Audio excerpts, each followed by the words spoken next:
Step चलना चाहती हो तो पहले भोजन सुधारो। आपका भोजन सात्विक होना चाहिए, पवित्र होना चाहिए और धर्म के द्वारा कमाए हुए धन से होना चाहिए।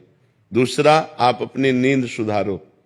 नींद में 6 घंटे सोने को होने चाहिए। 10 बजे से लेकर 4 बजे तक कितना समय हुआ है? हाँ, 4 बजे ठीक ब्रह्म मुहूर्त में उठ जाओ। अगर आपको ठीक चलना है, भजन करना है, तो ये 7, 8, 8 बजे तक जो 9, 9 बजे तक सोते हैं, ये स्टेप बाय स्टेप भजन कर पाएंगे। इनका जीवन ही व्यर्थ है।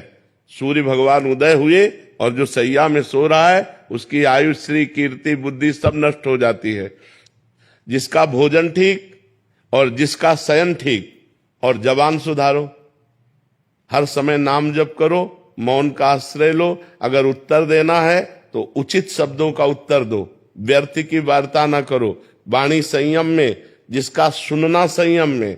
हम गंदी बातें न सुने, प्रपंच न सुने, भगवान की लीला कथा सुने, भगवान की चर्चा सुने, संत वाणी सुने, शास्त्रों की वाणी सुने, तो हमारी श्रवण इंद्री पवित्र। जब हमारी एक एक इंद्री पवित्र हो जाएगी तब हमारा मन भगवान में लगने लगेगा। और समस्त शास्त्रों में वर्णन है, नवधा भक्ति से श्रेष्ठ कोई साधना नहीं है।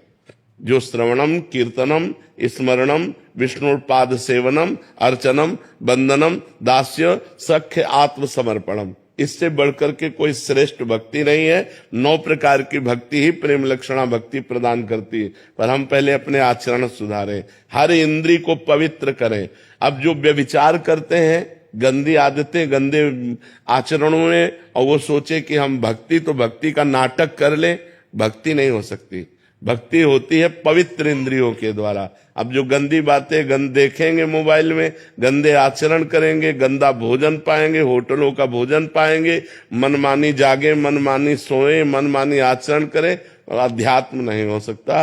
वो मनमानी आचरण उनको नरक दुर्गति की तरफ ले जाएगा, भगवान की प्राप्ति की तरफ नहीं ले जाएगा।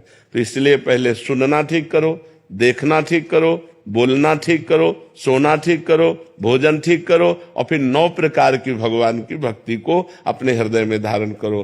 भगवान का ही श्रवण, भगवान का ही कीर्तन, भगवान का ही स्मरण, भगवान का ही पूजन।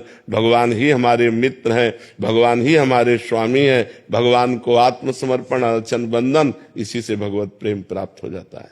जी।